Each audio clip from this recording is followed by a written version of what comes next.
बच्चों equation of plane हम vector form में पढ़ेंगे।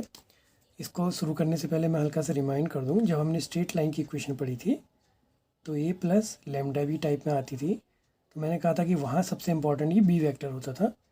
बी एक ऐसा वेक्टर जिसके पैरेलल वो स्ट्रेट लाइन हुआ करती थी, तो वहाँ सारी प्रॉब्लम्स या सारी सिचुएशंस में बी डील करता था। इसी तरह से जब हम यहाँ प्लेन पढ़ेंगे तो इस प्लेन में सबसे इम्पॉर्टेंट होगा हमेशा एक नॉर्मल वेक्टर आता है। तो जब आप प्लेन की इक्वेशन पढ़ेंगे तो प्लेन में जैसे वहाँ बी इम्पॉर्टेंट था, यहाँ पर एक वेक्टर एन आएगा तो वो एन ही सबसे इम्पॉर्टेंट होगा, वो हमेशा प्लेन के नॉर्मल होता है। इस चीज़ का ध्यान रखना, यानी कि आप प्लेन की इक्वेशन तो जैसे मान लो कि ये बोर्ड एक प्लेन है, इसकी इक्वेशन होगी, लेकिन जो उसमें मेन वेक्टर होगा जिससे सारी प्रॉब्लम्स रिजॉल्व होती हैं, सॉल्व होती हैं, वो हमेशा उसके परपेंडिकुलर होता है, उसको नॉर्मल वेक्टर कहते हैं। ठीक है, आप समझते हैं इसको कि इक्वेशन ऑफ प्लेन क्या क्या है। तो इसमें पहला टॉपिक है कि जो हम करेंगे vector equation of a plane passing through a given point and normal to a given vector. तो इसका फिगर मैंने बनाया है, ये लेट एक प्लेन है।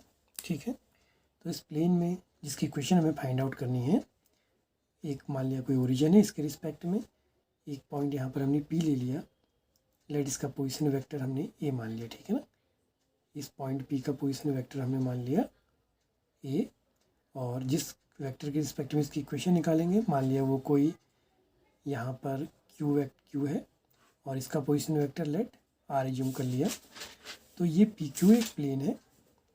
अगर हम इसकी बात करेंगे इस क्यू पी की, तो इसकी इक्वेशन क्या बन जाएगी, ए माइनस आर या आर माइनस ए कर सकते हैं। चलो इसको ऐसा कर लेते हैं, इसको ए ले लो, इसको आर ले लो, वरना कोई दिक्कत नहीं है। तो इस क्यू पी की जो इक्वेशन होगी, position vector of R minus position vector of A. ठीक है यहाँ तक।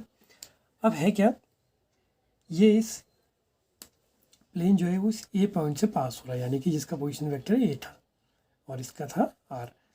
ये एक वेक्टर के नॉर्मल है, तो मान लिया जिसके नॉर्मल है वो वेक्टर कुछ ये है, लेट ये एन वेक्टर हो गया, और इसको मान लिया वो पी क्यू, इसको आर मान लिया। तो इसकी मीनिंग क्या है कि जो ये क्यू पी है और इसका जब हम ओ आर के साथ डॉट प्रोडक्ट करेंगे तो कितना आएगा, 0 आ जाएगा। अब क्यू पी हो गया आर माइनस है, ओ आर हो गया एन, तो इसका डॉट 0। ठीक है, अब आपको समझ में आ गया होगा कि ये वेक्टर हमेशा इसमें जब प्लेन की इक्वेशन निकलेगी तो वो हमेशा नॉर्मल वेक्टर की फॉर्म में निकलती है। तो इसको सॉल्व कर लें तो ये हो जाता है R dot N minus A dot N is equal to 0। तो R dot N is equal to A dot N, तो ये आ गई इसकी इक्वेशन। कुछ लोग इस ए डॉट एन को, क्योंकि ये दोनों गिवन पॉइंट्स होता है, ये पैरामीटर्स वगैरह गिवन होते हैं, तो आप इनके साथ इसको डॉट करके इसकी वैल्यू निकाल सकते हैं। लेट उसकी वैल्यू को हम डी बोल देते हैं। तो ये R dot N is equal to D, कुछ लोग इसको इस प्रकार से भी लिखते हैं।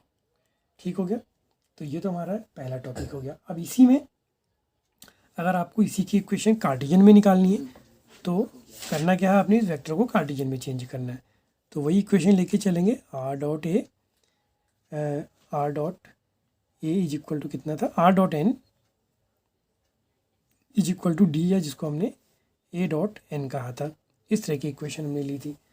तो इसमें कुछ नहीं करना है, आपको पास आर पता होगा, आर आप एज्यूम कर लेंगे, let R is equal to X I Y J और जेड के एन। अच्छा, एन का ध्यान रखना, एन को आप एल आई एम जे और एन के नहीं ले सकते हैं, जिसको जैसा कि हम लोग स्ट्रेट लाइन में कई जगह लेते थे। जब अगर ये एन यूनिट वेक्टर होता है, इस पर क्लियर करना ज़रूरी है, ये एन अगर यूनिट होता तब तो आप इसको एल आई डी सी की फॉर्म में ले सकते थे।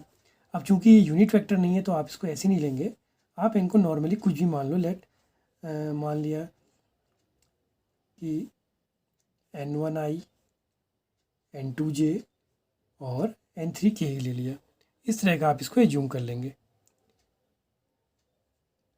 क्योंकि इसका मैग्नीट्यूड 1 नहीं बनना चाहिए, क्योंकि ऐसा गिवन नहीं है। आप इसको इसमें रखो और दोनों वैल्यूज़ को रख के सॉल्व कर लेंगे। X I Y J Z के dot n1i cap n2j cap और n3k cap is equal to D. D जो था हमारा ए डॉट एन था, तो अब की बार जो वेक्टर ए है उसके भी कुछ कोऑर्डिनेट मान लो, क्योंकि ये गिवन पॉइंट है। लेट इसको मान लिया a1i A2j A3k। तो ये हो जाएगा इसकी जगह A.n की जगह पर A1i cap A2j cap A3k cap dot n, N1i cap N2j cap N3k cap. इसको सॉल्व कर लें तो ये xn1 yn2 zn3 is equal to A1n1 A2n2 और A3n3। तो इसको ला के इधर सॉल्व कर लें तो क्या बन जाता है, n1 अगर इन दोनों को सॉल्व करेंगे n1 कॉमन आता है x माइनस n1। सिमिलरली यहाँ से n2 कॉमन आ जाएगा इन दोनों में, y minus A2। Similarly in दोनों में से n3 कॉमन आ जाता है तो z minus A3 equal to 0। तो ये इक्वेशन होगी पहली वाली।